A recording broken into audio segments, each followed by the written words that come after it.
At the height of immigration in the United States, the 1924 Immigration Act was passed. This act was created to meet the demands of the completing nativists in the United States. The act only allowed a certain number of immigrants into America from each selected nation. The consequences of the debated act were the results of fewer people entering the country, more illegal immigration in the years that followed, the closing of Ellis Island, and a harder life for those who are unable to come to America in search of opportunity and freedom.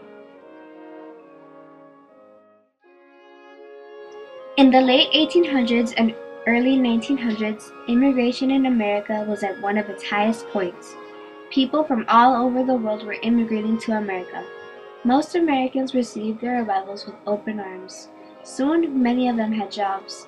And while they were still living in poor conditions and receiving poor pay, they were still happy. Most still looked at America as a paradise on earth.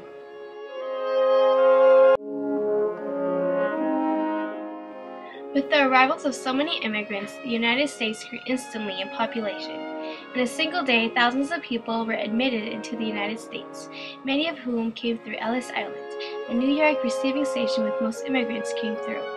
Today's diversity of background and race is from the people that came to America throughout this time.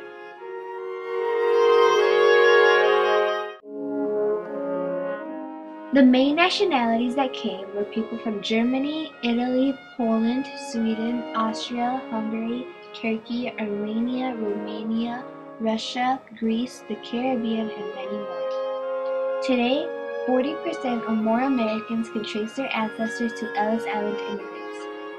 People came with hopes for a better living, more money, a safer world, and a life of forever happiness.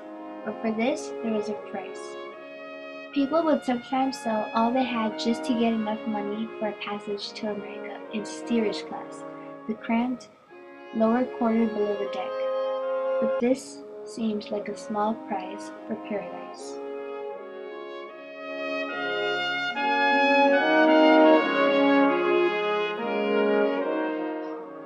Ellis Island was the United States' primary immigration port. It was the island at which most immigrants touched American soil for the first time. Ellis Island was known as the Isle of Hope, the Isle of Tears, because if you're allowed to come into the country from there, you had hope of a better living in the rest of the country, or you could be turned away.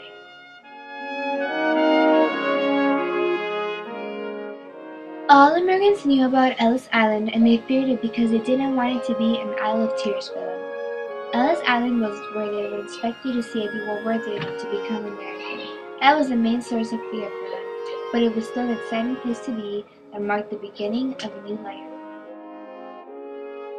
As time passed and the ships continued to bring more newly arrived immigrants, the U.S. government began hearing complaints from nativists, complaining about so much garbage coming and polluting the country. The government didn't take much notice at first, hoping the nativists would be kind and accepting of the newly arrived immigrants. Nevertheless, signs were posted that would say, "Immigrants, go home," and all other sorts of discrimination. Distinct ethnic groups had begun to be seen. The arrivals would then separate according to racial differences because of this kind of discrimination. Yes, the fear of immigration continued to grow. This then led to a stricter allowance of immigrants.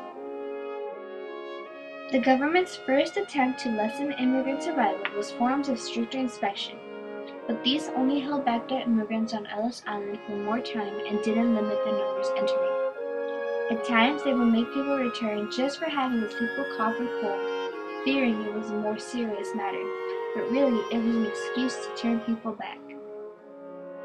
The federal government began fining the shipping companies that brought the immigrants sometimes up to $150 per person, hoping it would prevent ships from bringing people across the sea.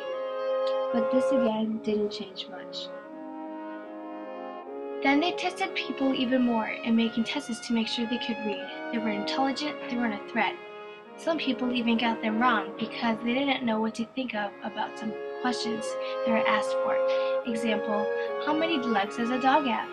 The people had no clue if they were being laughed at or seriously being asked. Then, the government started making laws to stop immigration altogether. First came the 1921 quota law that allowed 357,000 immigrants from all nations into the United States per year. This did lessen immigrant arrival more than other attempts, but it was more reinforced. Then, the 1924 Immigration Act was passed. The act had many effects on America's immigration status and history. It now only allowed 160,000 immigrants into the country per year. This act marked a definite decline to immigration. It was based on the quotas from the 1890 and 1920 census. It was now calculated how many people from where were allowed to enter the country per year with this act. The law ended the hopes of immigrants who returned back. It ended the days of Ellis Island and its main purpose for legalizing immigrants. With this started the new problem of illegal immigration, which changed Ellis Island to a center of detention to portion for those who had violated the rules of why they were accepted into this country.